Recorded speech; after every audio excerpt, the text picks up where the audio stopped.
good morning, good afternoon, good evening, wherever in the world you may be. Welcome to this unique collaboration between Chakra News and Gunners Shot.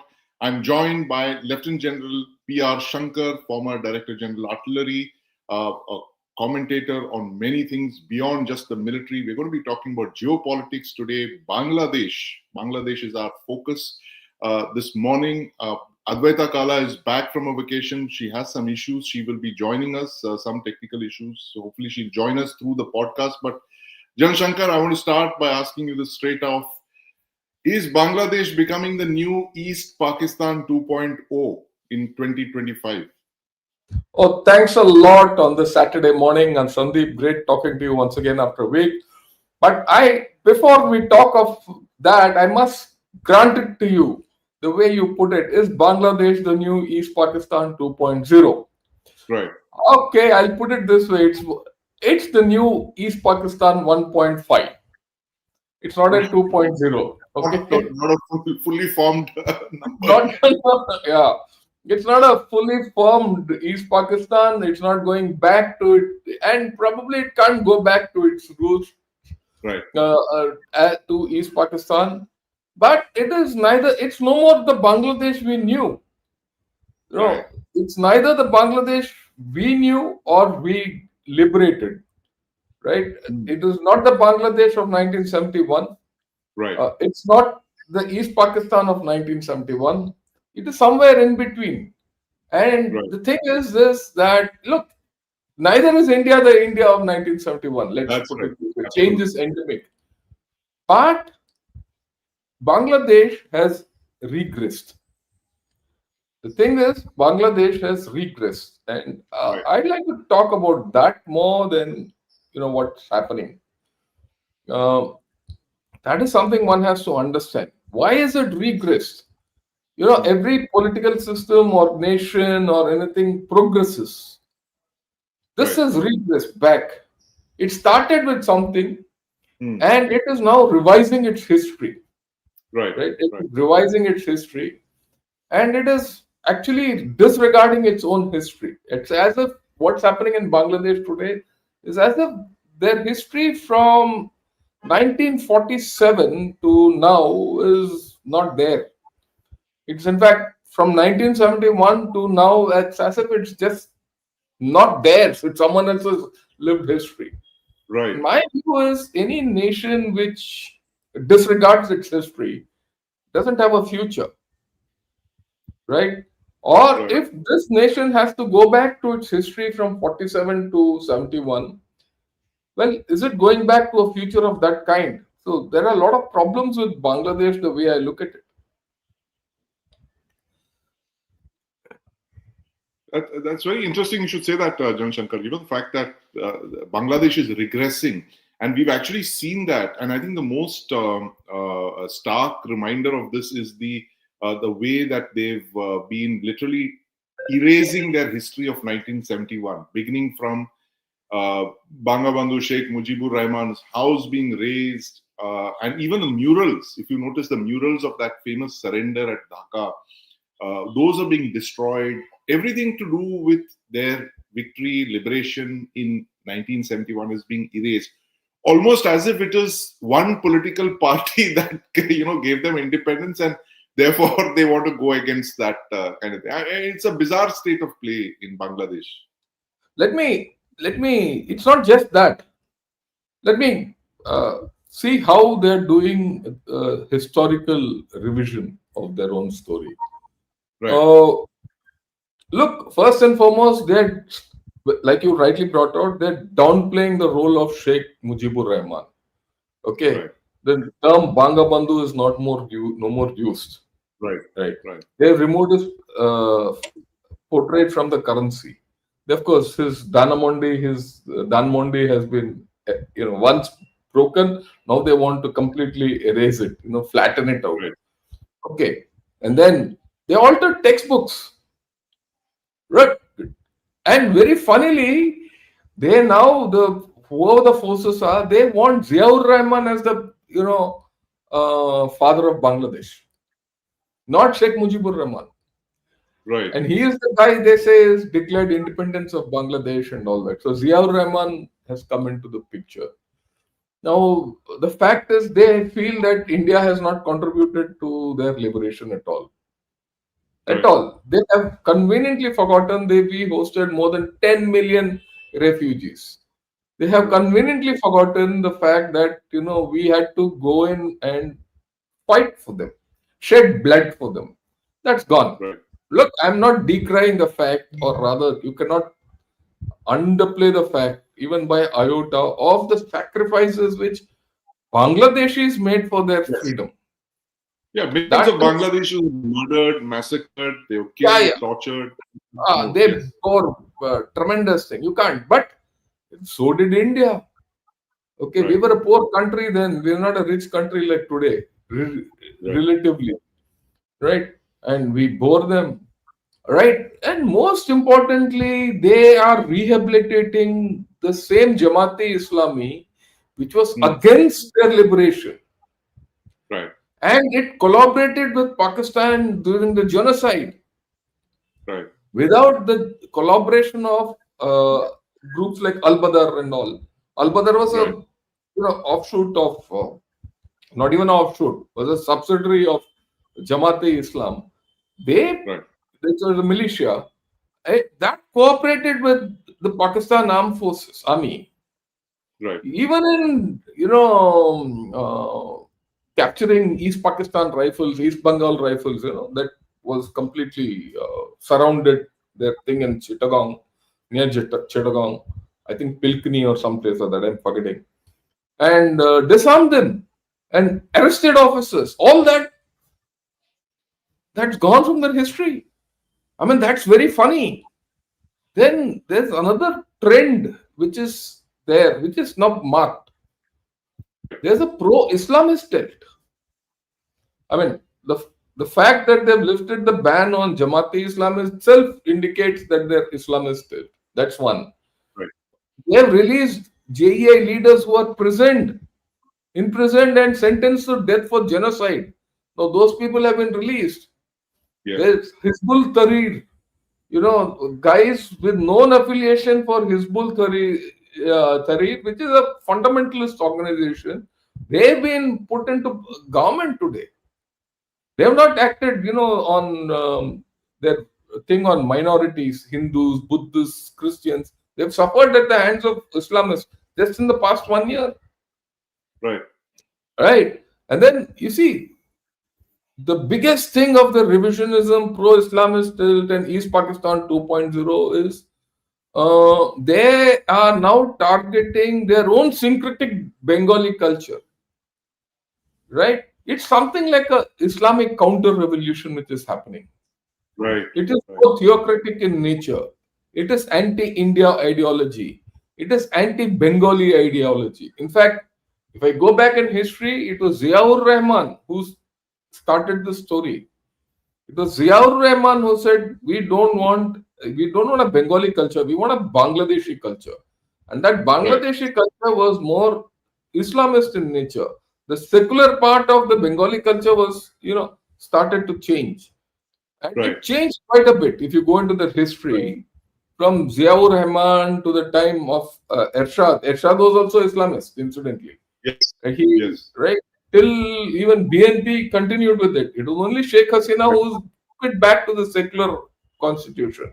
Right. Now that for the benefit of viewers who may not know who Ziaur Rahman is, Ziaur Rahman is a young officer who participated in the liberation of Bangladesh. He was the military face of the struggle. Sheikh Mujibur Rahman was the political face. So it would be roughly, if you would look at it, it would be Jawaharlal Nehru.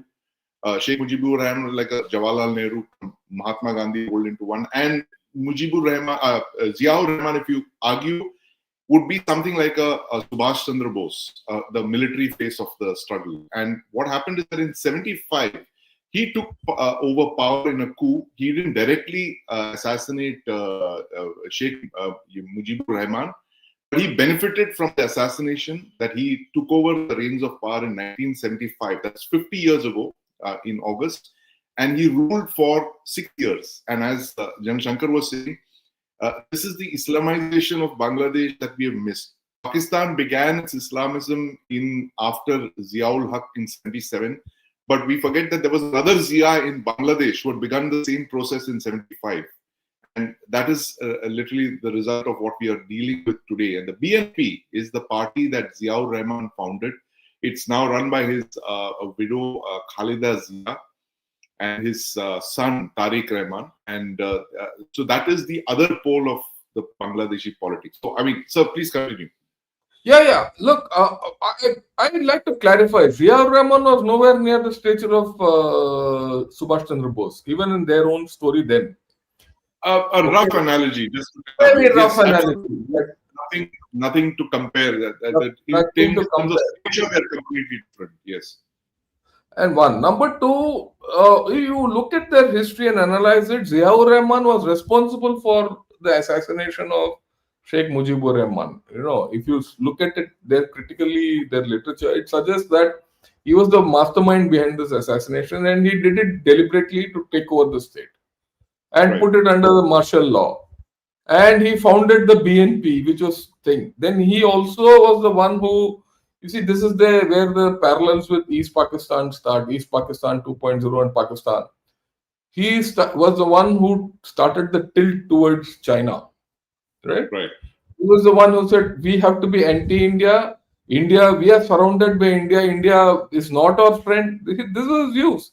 India is not our friend. It is, India is our enemy. We are Islamists. These people are not.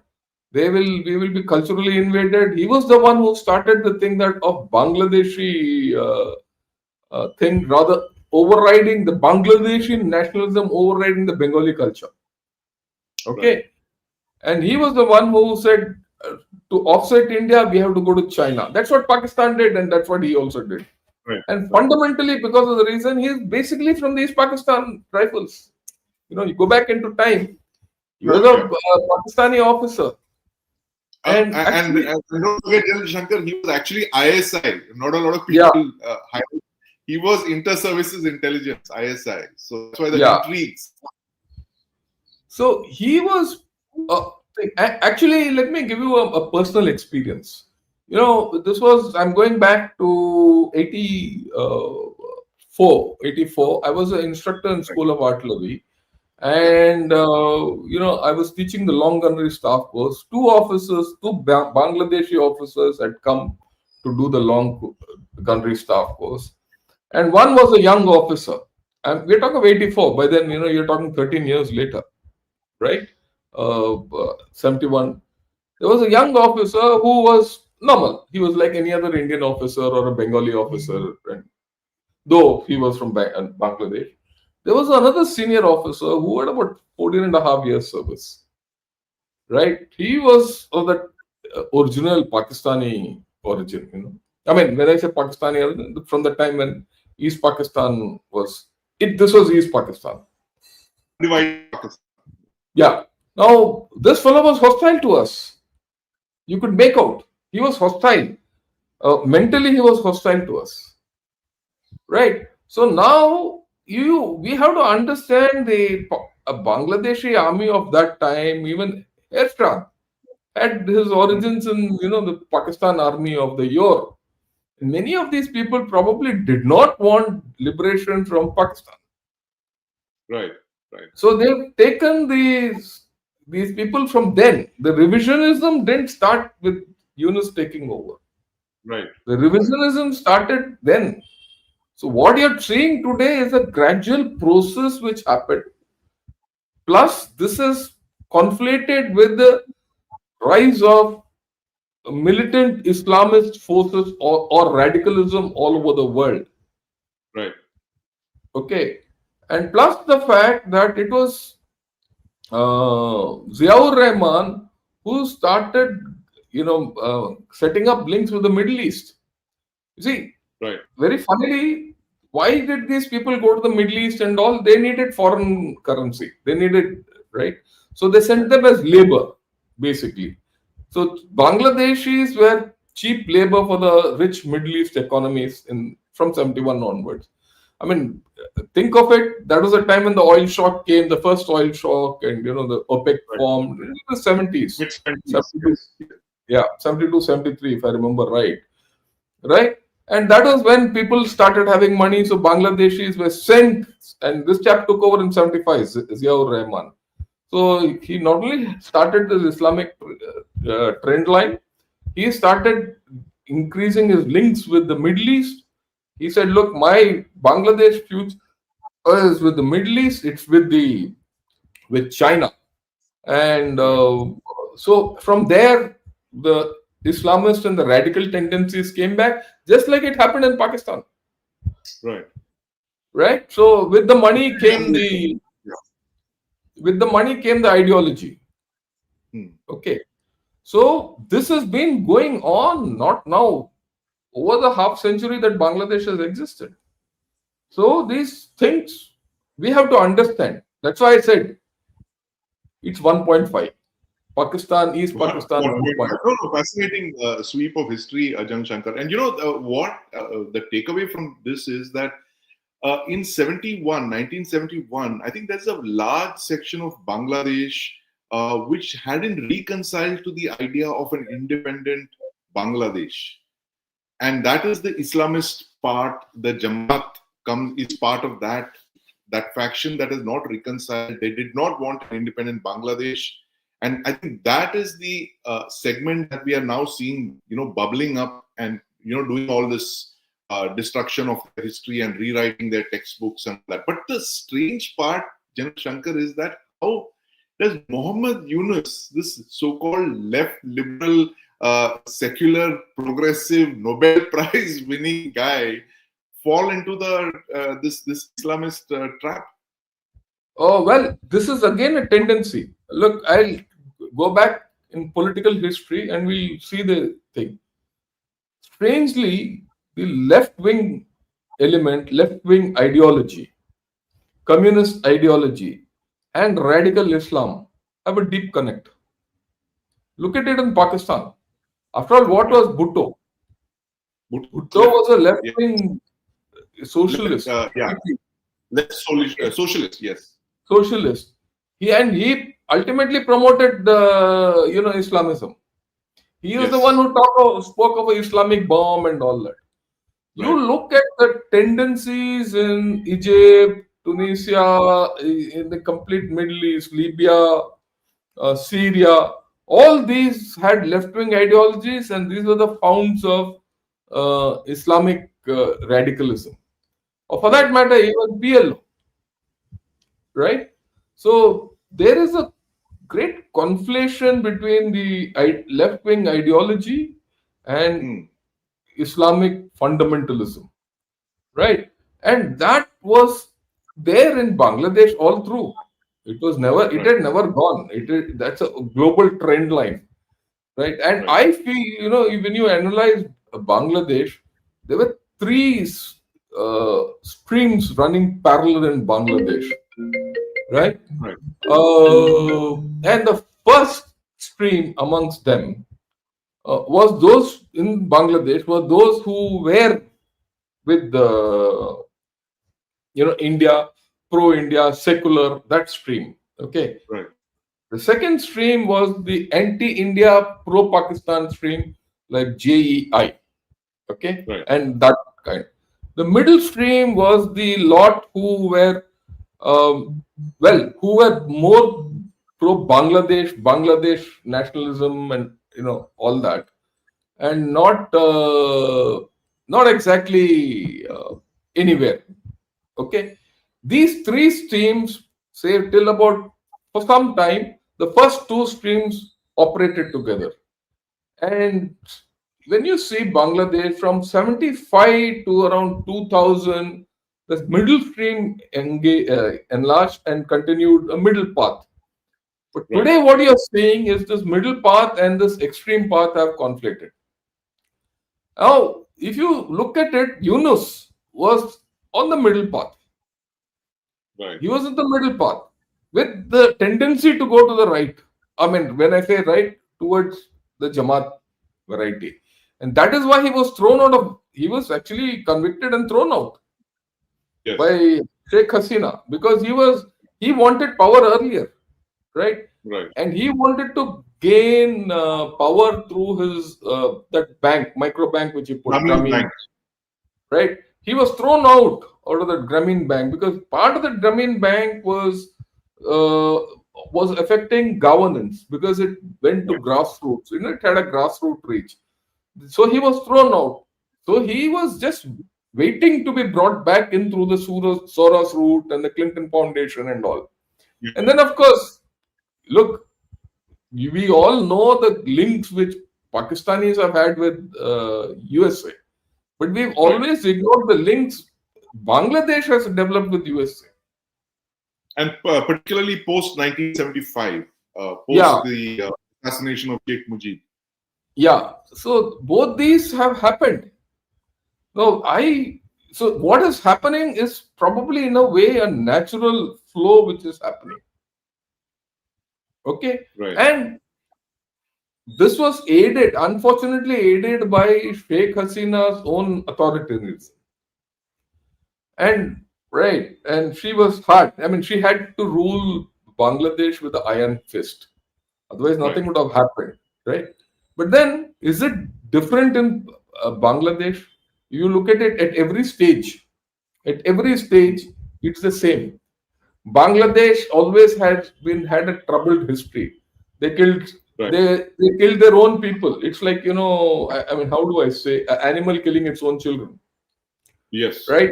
Bangabandhu they assassinated. Then Ziaur Rahman was assassinated. Then Ershad was thrown into jail. In between, a whole lot of civilian chaps were thrown out. Then the Battle of the Begums. One killed the other type politically, Khalida or and yeah, Sheikh Hasina. Yeah. yeah. So Khalida Zia was thrown into jail by Sheikh Hasina. Now the reverse is happening, and now once Yunus finishes, he'll also be killed in some manner. He Right. might not be killed physically, or he might be. You don't know. It's a violent country, right? So this internal churn is continuing. It is not normalized, and I feel that this country will not normalize very easily. And you have to also understand one of the fundamentals of this story is that why Bangladesh will not be a normal country is forget about China, forget about Pakistan, and all that. Internally, if you see, uh, the population is huge and they don't have internal resources. Their economy is short. Their economy was doing well because India aided its economy. If now India has withdrawn, they can't survive. I mean, uh, I read recently, and I'll read it out because I have it in front of me. There's an article in Daily Star, which is the leading Bangladesh newspaper, which says the rise of Islamic politics in Bangladesh is rooted to a large extent in domestic discontent emanating from unemployment, inequality, corruption, and the absence of credible secular leadership. Now, this is a telling thing which is coming out from within, right?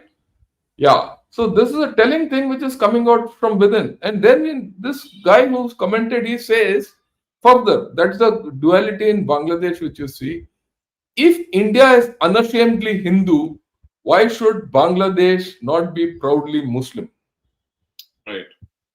So they have their perceptions and that's the way they're going. I don't know whether they can, come back into a mainstream.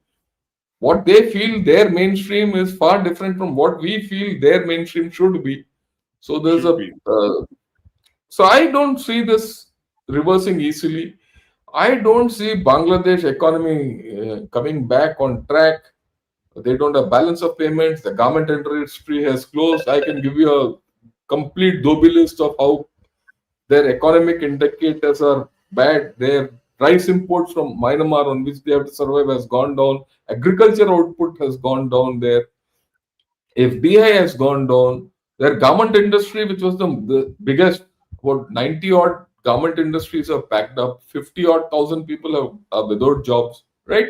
So there's a Right. decline. There's a large decline. Now, Economic even meltdown. now, Yeah. yeah, even now, you see the reactions of this death sentence on Sheikh Hasina. internationally. No one has bothered. Even China has said it's their internal thing. We're not bothered. They didn't. China has also washed its hands off. Pakistan also has.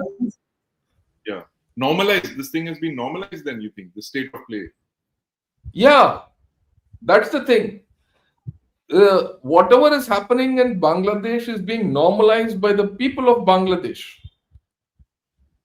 Right. So I don't know whether Bangladesh will ever be a normal nation.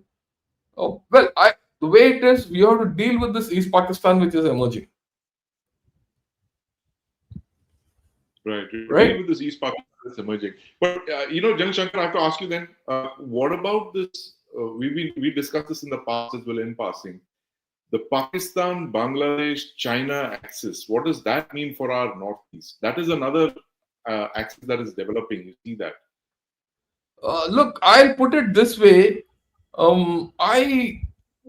Everyone says that this is going to be a problem and all, but I don't see it to be that much of a problem. Fundamentally, this is an interesting thing. The only country which with Bangladesh has had better relations after this recent troubles is Pakistan.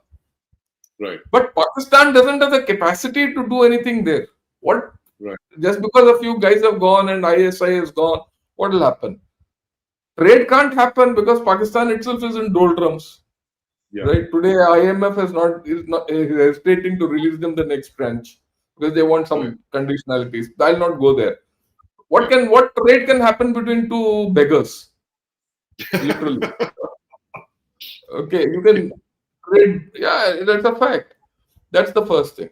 The second thing is China. Yunus went to China. He said, "Come here. India is landlocked. They can only go through Bangladesh. You do all that, and we will trade with Bhutan, Nepal. How can they trade anything with Nepal, Bhutan if you don't give them transit? He's forgotten conveniently. There's 100 kilometers of area between Nepal or Bhutan and Bangladesh, and we'll not let anything go. They don't have power. Yeah. China is not a fool. Despite all that, China has not invested one naya paisa in Bangladesh after Bangladesh, right? It's not. China has evinced interest only in two projects. One at Lal Monir Ghat, which is right, and the other is at that Teesta water project because it borders India very close. Yeah. But therein the thing is, we've told them in no uncertain terms, partner, if you do all that, you are in for trouble. I think government of India has conveyed it, and we've set up one military station at Dhubri, we've set up one at Chopra, and one at Kishanganj around the Siliguri corridor. All these will be monitored, and we'll not allow them to progress. As simple as that. Right. So Shankar, taking from what you said, this beggar statement that basically the two beggars, and it's a tragedy because just a year and a half ago, Bangladesh was ahead of Pakistan in forex reserves. It was doing very well economically, all of that. And what Field Marshal Asim Munir said that, no, we get it. Pakistan is like a dump truck. India is like a Ferrari, shiny Ferrari. So, we now have a second dump truck in the neighborhood. We have one on the west, and now we have one on the east. That's a problem, isn't it? Asim Munir said that. Asim Munir said what he had to say, that Pakistan is a dump truck and India is a shining Mercedes. While he said this as a threat, the fact is that he's acknowledged India as a shining Mercedes itself, you have to understand. How will the dump truck ever catch up with the shining Mercedes? It won't happen. Right? And how much can he do? What can he do? I mean, let's look at it. What can Pakistan do to our economy? Unless it goes nuclear. If it goes nuclear, there will be no Pakistan left. I mean, India might get hurt, and in the worst case of Armageddon, Pakistan won't be left at all. In the same way, what can Bangladesh do? What can Bangladesh do to hurt your economy? Right. Right. They can possibly push in a lot of people and make life miserable for us, burden our border districts like they did in 71, but not out of design. that was a genocide underway. But here, they could do something like that to unsettle our border regions, for instance. That pressure they could apply. Yeah, I completely agree with you. That is the only danger coming from Bangladesh. Okay, for the simple reason that increasingly the pressure on the population, pressure on the land in Bangladesh, and its unproductive nature will put pressure on our borders. And on Right. which borders? It will be on the Assam border, on the Meghalaya border, and the West Bengal border. They won't go towards Tripura. Right. Because Tripura is all jungles and they're all tribal. So where can they go? They don't have very much space. And these people can't go there. There's no opportunity there. The opportunity is in Assam. The opportunity is in India. Labor. So we have to tighten our systems. And I think we started doing, there's a realization today in India that we have to do it. That's why these new cantonments are coming up across. And these are, where are they coming? They are coming up in those areas where infiltration is the max. Right. Known infiltration routes. Right? And we'll tighten up. We have to tighten up our systems. The problem is largely internal to India also. You see, there's a societal issue which is happening in India, or a demographic issue which is happening in India. We are running slowly as a development is taking place. Our requirement of labor is going up, cheap labor. So, if you want cheap labor, I know this is happening in South India. There's no labor in South India. All labor in South India is either from North India, Nepal, or Bangladesh. Yeah. And the builder lobby and the mining lobby and all are going heavily or facilitating or exploiting, whichever way you call it. It's all a matter of money and cheap money, profits and things like that. They're getting labor from Bangladesh, illegal immigrants. They are the ones, illegal immigrants, you have to pay the least. They are vulnerable, everything. So you put them in camps in some manner, in how, right, camouflage them locally. You don't have to give them much money, unlike our Indian this thing. We know first generation they'll suffer, second generation they are a problem for you, right? And that is something our governments have to realize. It's not only the government in Delhi, it's the government in Tamil Nadu, it's the government in Maharashtra, it's the local government in Delhi, or for that matter in J&K or wherever, right? Or the government in Assam. Unless these governments take a thing and crack down on the businesses, local businesses, this problem won't go away. Right. So we have to. General Shankar, do you see this as a bigger threat than just terrorism or kind of proxy war? The fact that you have this large influx of Bangladeshis who are coming in, displacing, capturing the labor market and all, is that a big threat in the long term? Yeah, I think this is the bigger threat. Terrorism and things like that are immediate threats, right? Look, terrorism has a more viable, I won't say identifiable face, right? And terrorism has you can get your hands around it. You can grip terrorism, right? And come to grips with terrorism and deal with it. You have very clear-cut lines. This is different. This is human migration, and human migration is endemic to human nature. How do you stop that? Right? And that has to be a societal approach. Right. That has to be a whole of government approach, whole of nation approach. Right? And you will have this problem from Bangladeshis getting into India. There's no running away from it. You will have to cope with this problem. You will have to cope with your own issues internally. If you are internally very clear as to how to sort it out, you'll be able to sort it out. Let's give a flip. Why does no one want, labor from Pakistan? Even there, you get labor from Pakistan, it'll be very cheap. After all, you get the cheapest labor in the Middle East, who are all Pakistanis. Yes. It is the Pakistanis who do the menial jobs in the Middle East. Yeah.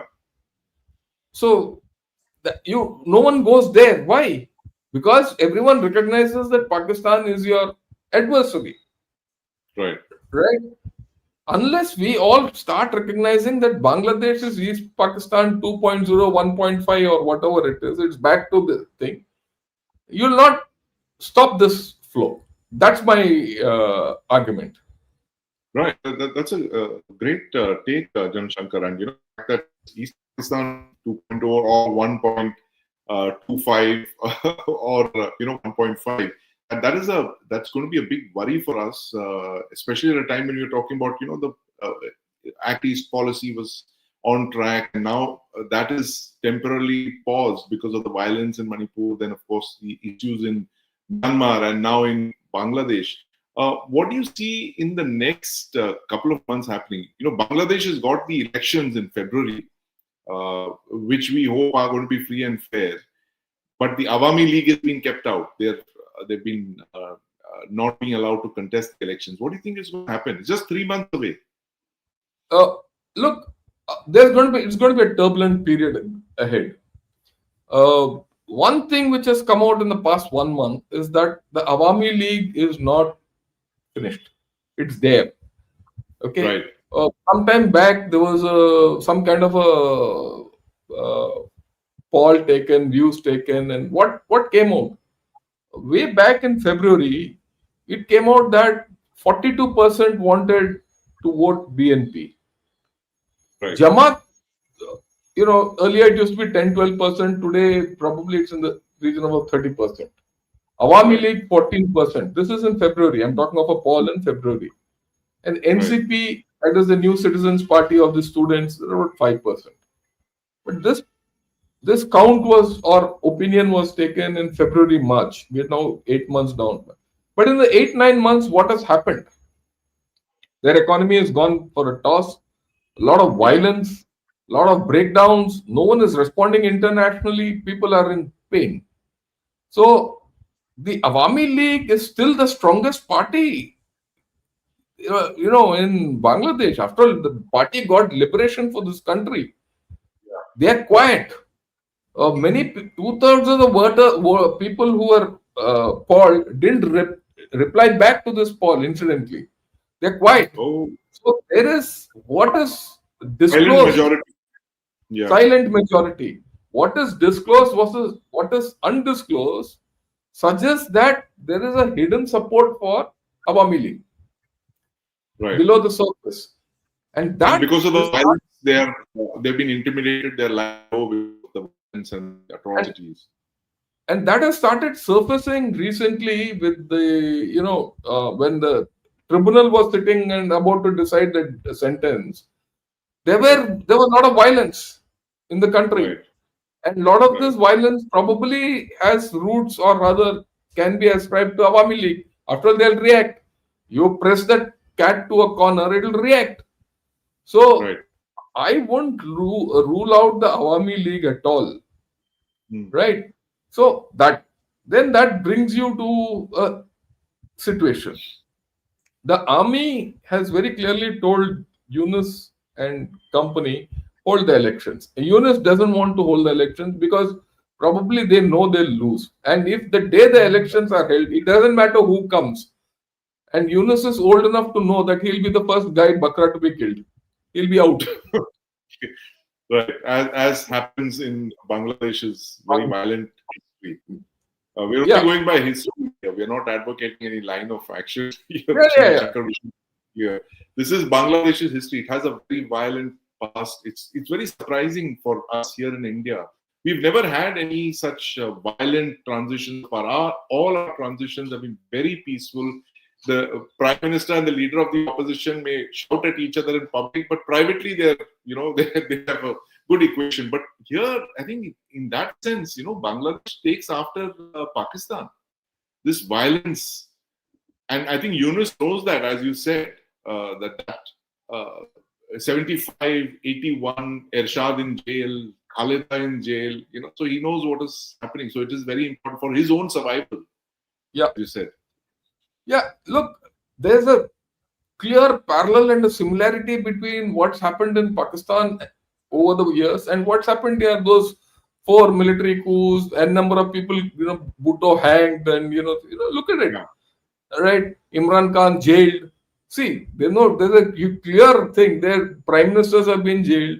Not a single chief of theirs has, after retirement stayed.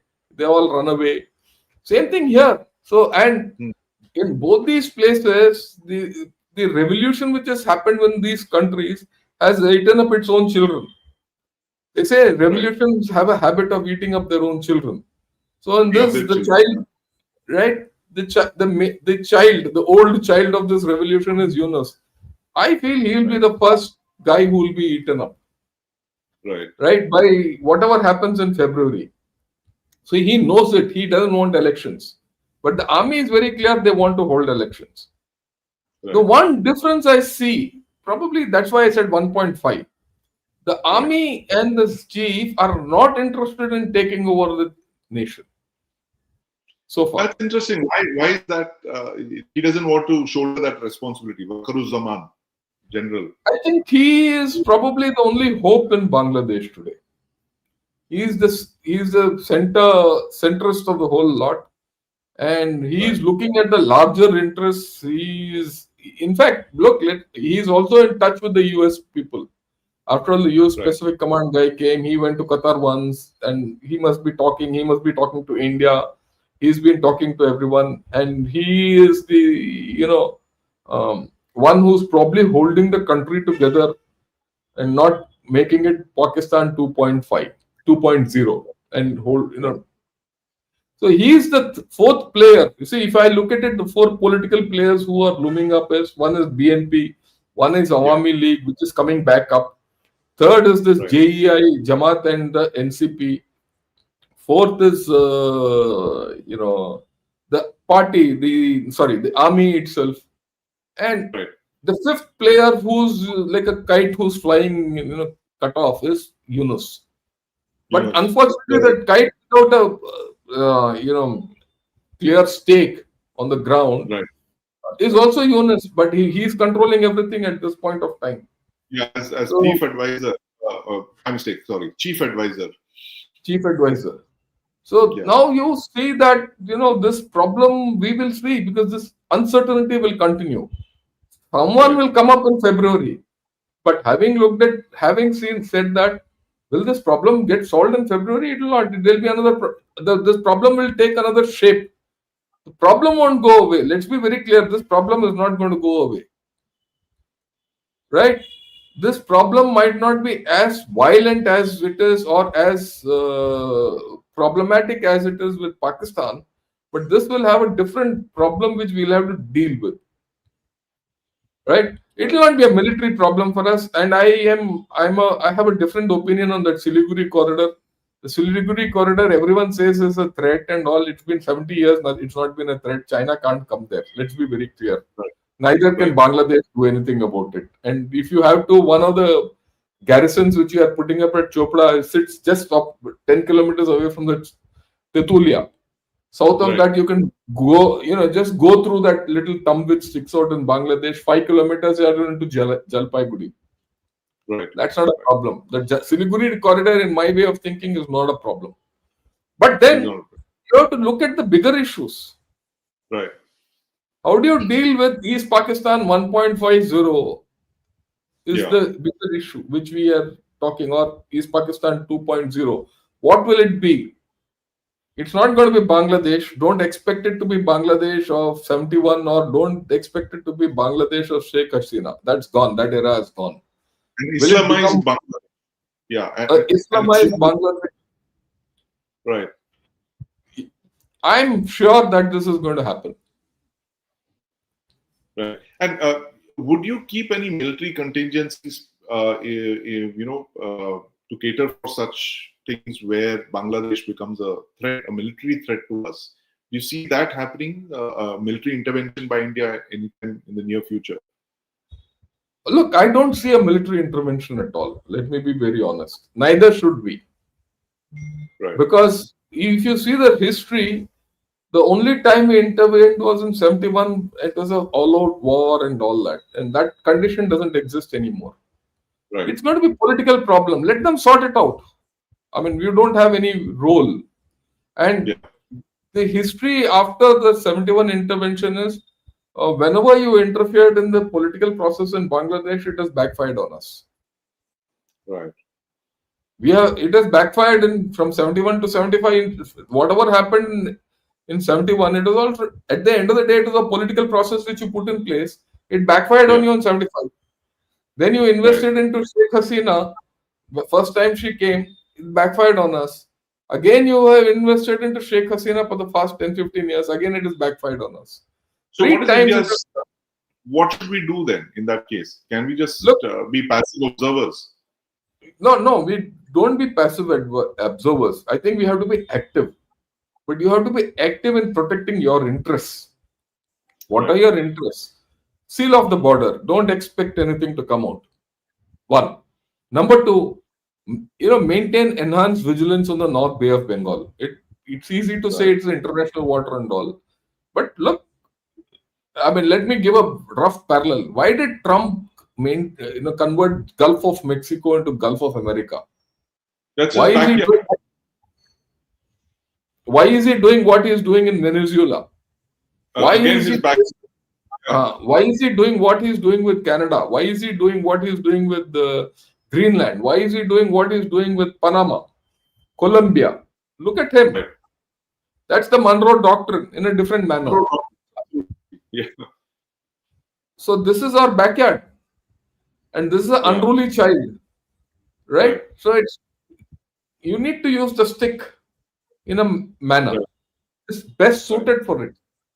So absolutely. So you have to, and we are doing it. I mean, let me put it. Let me grant our government that they're doing it. It's not as if we are not doing the thing. We have to be at it. We have to be more political about it. We have to be more savvy about it. We have to be, at the same time, we also need to remember that we shouldn't corner the cat. I mean, it's a good idea. Don't corner the cat. Give it lifelines. Give it lifelines and let it be known to them very clearly that India is their lifeline. Good, bad or ugly, we are your lifeline. You might not like it, but you don't have a choice. So come to us. Wait for them to come to us. You don't have to say we'll go there and help you and you are our friend. I think that situation is past. So that's the way I look at it. You have to have a push and pull kind of a thing. Hide your strength, bide your time. You bide your time by not hiding your strength. Show your strength, demonstrate your strength in different manner. Strength doesn't mean military only. Okay. You protect your national interests and let it be known to them that you will be very punitive if they act against your interests, and define those core interests to them. For example, you tell them if China appears anywhere in the Teesta Barrage thing or in Lal Monir Hat, we will be punitive and military intervention there. Very simple. Okay, tell them you will not allow that. Okay, so we'll not allow it. As simple as that. So that is where we have to, and till they come back to us. Maybe there will be a time when they have a stable government. Maybe it will not happen in 1 year, 2 years. It might be 3, 4, 5 years. Who knows? So you don't close Bangladesh off completely. Don't let it off your hook also. So keep it on the hook. Inhibit China from getting in. Inhibit Pakistan from getting in. And we have methods of doing it. I think that's the way to go forward. You tell them you are sovereign till the time we decide you are sovereign. Right. Their sovereignty must be defined by us. I'm talking realpolitik. I'm not talking, morals. What is in India's interest we should do. Yeah. Exactly. So a bit like what Russia does with the near abroad, and that's one reason they went to war with Ukraine. The fact that they did not want NATO at their doorstep. And meanwhile, for our viewers, I did a podcast a few days back with Wing Commander Krishnamurthy. He is, in fact, one of the only few survivors of that famous surrender at Dhaka picture. He was there. He witnessed the surrender. So I've had the chance to speak with him. So once you watch our podcast, you could possibly go down on the Chakra website and see the podcast I did with Wing Commander Krishnamurthy. Very interesting comments, General Shankar. What he told me was that we should have actually put the Pakistan army on trial for genocide. He says we did not do that. We were very nice to them, and we kind of let them get away as just prisoners of war.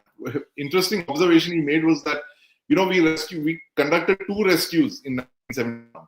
We rescued the Bangladeshis, of course, from the Pakistan military, and then we rescued the Pakistan military from the Bangladeshis,